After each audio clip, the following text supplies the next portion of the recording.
Well, hello, this is Jeff Gaudiosi, and it's another edition of the Blues Fix here on misplacedstraws.com. And my guest today has spent the last 50 plus years playing with names like John Lee Hooker, Percy Mayfield, John Mayall, and many more. But on August 19th, he's going to release a new solo record, which I believe is now his 30th, called Ride. Please welcome Walter Trout. Welcome, Walter. Great to be here. Thanks The- for having me. My pleasure. Now, Ride, it's a powerful, it's an intensely personal record. And, like everybody else, the pandemic kind of sidelined you, kept you at home for God knows how long without being able to get on stage and play. Did that impact kind of the tone and the subjects of this record? I think in some ways it did, because when I look back on the record now, after I went about a month recently where I didn't want to listen to it. I just stepped away from it. But recently the promo copies have showed up at my house. And so I'm looking at it and listening. And I realized that a lot of the songs is sort of me reflecting back on things in my life, especially in my youth. And I didn't set out purposefully to do that, but I think sitting around for almost 2 years can cause you to do that. You can kind of get caught up in your own thoughts, and you look back at your life and things that happened and friends that you've lost. And so, yeah, I think it did impact, especially the subject matter of the songs. Well, and again, on the subjects, part of the blues, I think, is being able to be open to singing about just kind of the universal things we all go through. And then the really good ones are able to sort of tailor it to their own personal story. And you've been through more than most of us. But have you ever felt that you've had to hold anything back lyrically, or are songs like Hey Mama and Follow You Back Home from the new record kind of a therapy for you just to get everything out? Hey Mama, I wrote it basically as a poem one day while sitting around sort of having a conversation with the spirit of my mom and thinking back on stuff that happened in my youth, like with my stepfather and stuff. And I ended up, when it was time to record it, I did change some of the lyrics because I thought it was a little too, I thought people would get the wrong idea. Like if I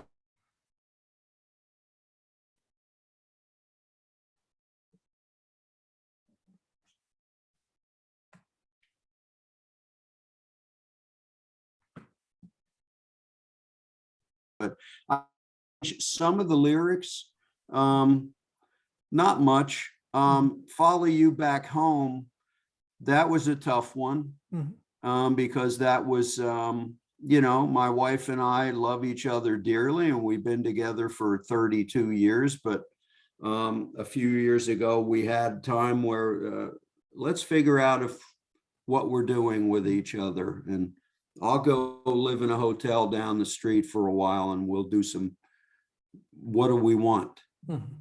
Kids are grown up. And when I wrote that one, I put myself mentally back in that room. How did I feel? And I realized I just wanted to go home and be with the love of my life and not, and so that one is really even a tough one for me to listen to be honest. But we're closer than we've ever been. But, we had to go through that thing of, we've been together for 30 years. Kids are grown up, they've left. What do we want now in the autumn of our life here, and we realize we want to be together. Yeah, and it's funny because I actually had this same type of conversation with Beth Hart when we spoke, that sometimes I think for certain writers, you can do something, like these two songs that are so specific to your story, but hit everybody universally.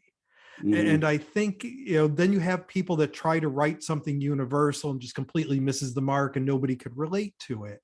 Yeah. What do you think it is when you put a song together and you're putting down something as specific as these kinds of songs, but yet everyone could relate to it? I mean, that's just kind of the Well, power of music. it- I think if you sit down and you try to write, you approach it, I'm going to write something that might be universal. Mhm, You're going to fail right there, because what is universal among everybody is just emotions: mhm, love, fear, anger, sadness, joy, happiness.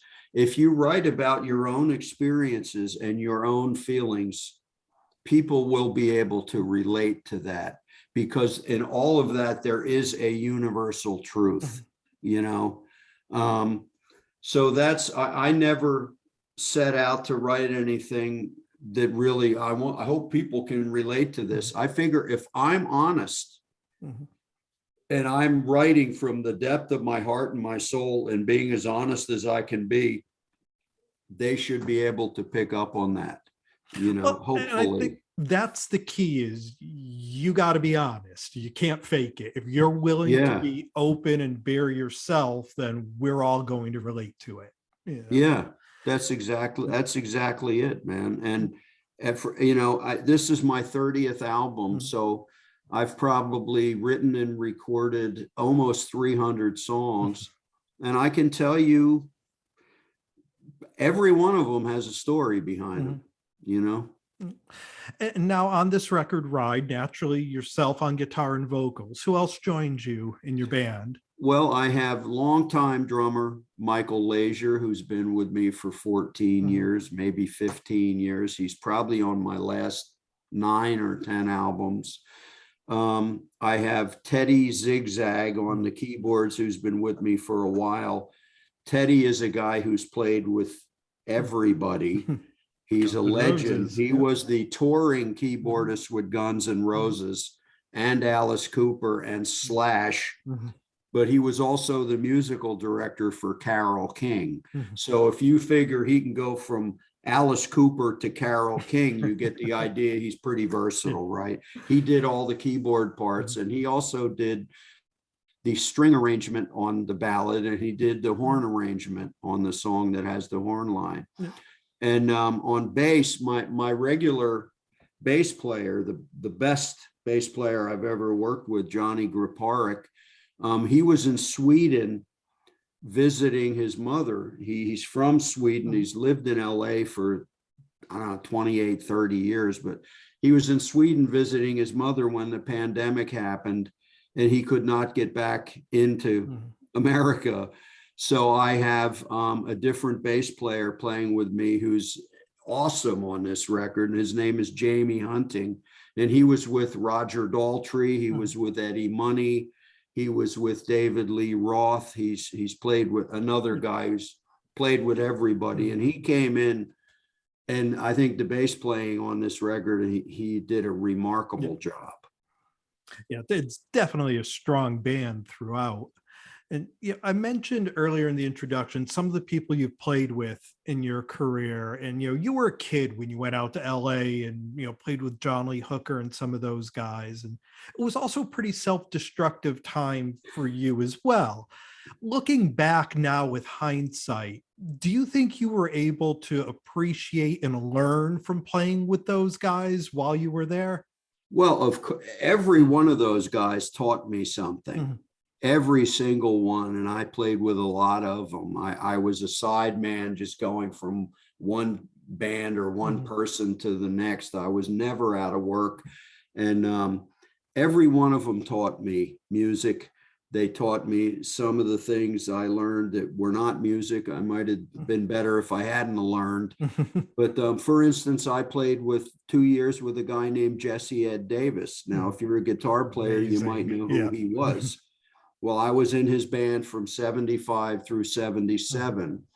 And talk about learning music. That guy taught me more Mhm. music, but we also partied in a Mhm. very, very heavy way.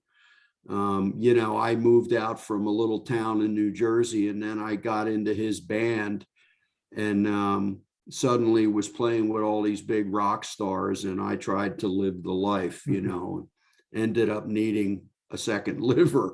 But I just hit 35 years sober, by the way. So let me get that out. Congratulations. Yeah. But of course, I learned something from every one of those guys. But I would say the two biggest educators, musical educators I played with would be Jesse Ed Davis and John Mayall. Those two, that was like going to a university of music. And I learned more playing in their bands than I could have ever learned going to a music school, you know. And as a little side note, Stevie Salas's documentary Rumble gets in a little bit to the story of Jesse Ed Davis as well. I mean, just such an underrated talent. And, you know, I always felt that your style, I mean, even going back to your earliest solo records, you know, Life in the Jungle and Prisoner of a Dream, for me, you know, growing up, you know, as a kid in the 80s, your style sort of kicked off what's now known as, you know, the blues rock genre. You know, you can hear your influence in guys like Joe Bonamassa and Kenny Wayne Shepherd and Eric Gales and Mike Zito. You know, do you see yourself at all as a bridge between those early blues guys and this new generation? Because there aren't a lot of guys like yourself that have played with both. Yeah. It's funny you say that. I was on Joe Bonamassa's cruise a couple of years ago, and when he introduced me to the crowd, this was really moving to me. He said, "Ladies and gentlemen, if it wasn't for Gary Moore and Walter Trout, you would never have heard of Joe Bonamassa or Kenny Wayne Shepherd." He said that to the crowd, and I thought, wow, I guess I really am getting old, you know, because, you know, okay. But yeah, I set out to play the blues, but I wanted to do it my own way. And I also wanted to incorporate lots of influences. I love B.B. King. I love Johnny Winter. You know, I love Freddie King. I also love Stephen Stills and Joni Mitchell and, you know, Hendrix and the Cream and Rory Gallagher. And I love so much different kind of music that I wanted to try and come up with my own kind of hybrid, you know. I'm still trying. Well, you know, like I said, there's, you know, you sort of have that kind of first generation of the blues, you know, the B.B. Kings, the John Lee Hookers of the world. And then now you have this whole new generation. And I think if you're just listening to the new guys, you may not understand how it evolved.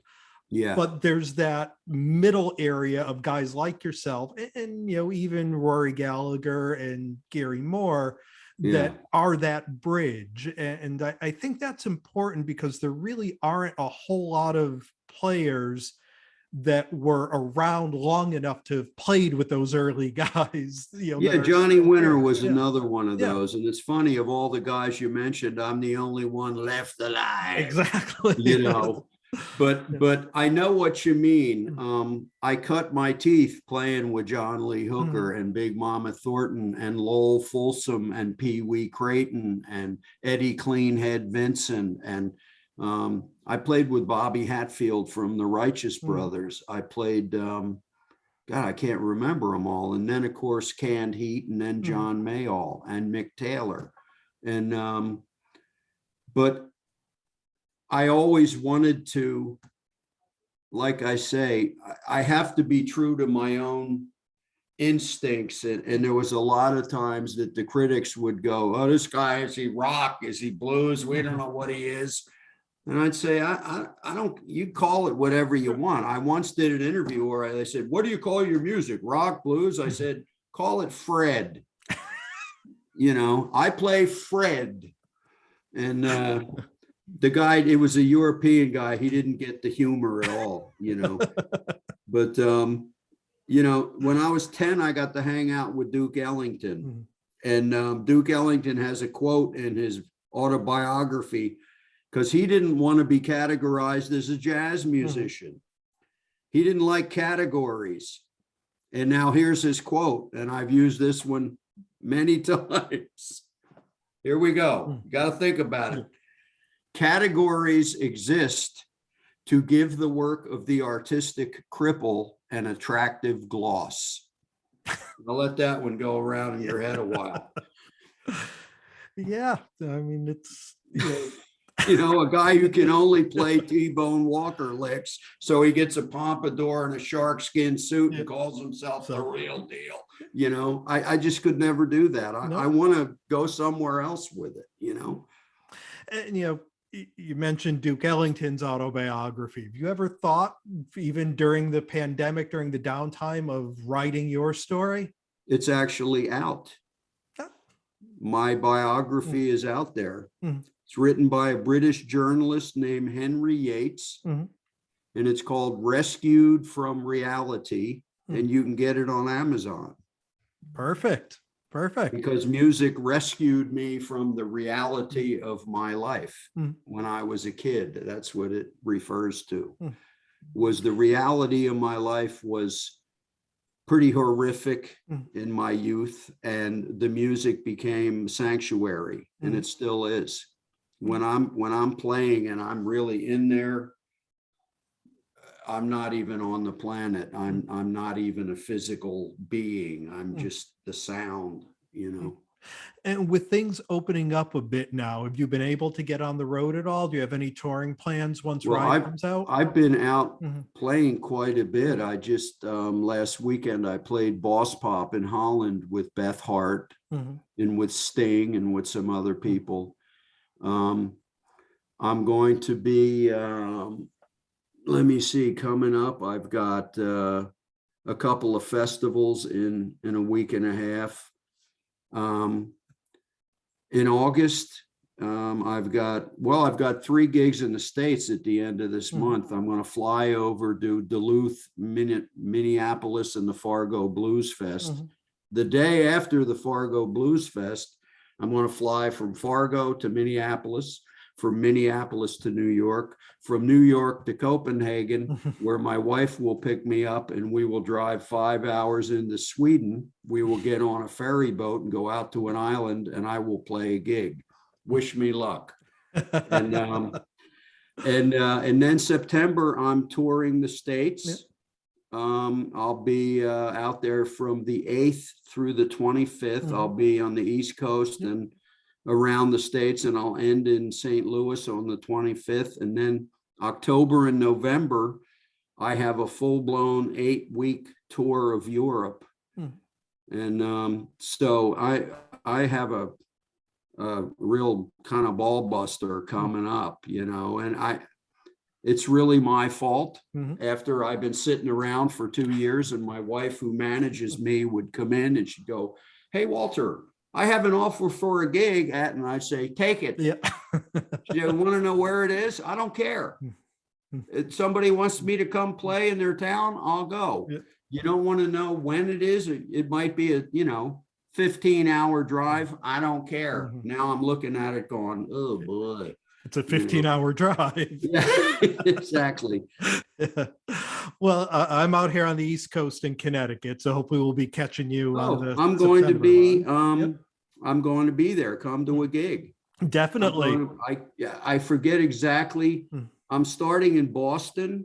I'm going to be there with Bobby Rush. I'm going to be in New Hampshire. I'm going to be in Massachusetts, and I'm pretty sure I have some shows in Connecticut.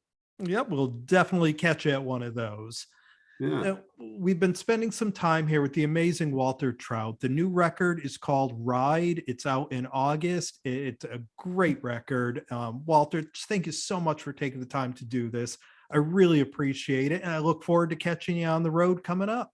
Yeah, well, come to a show and we'll say hello and shake hands. Meet you got it, my friend. It's a deal. Thanks for having me on your show, man. I appreciate it. Thank you. We'll talk soon. Okay, take Bye. care. Bye-bye.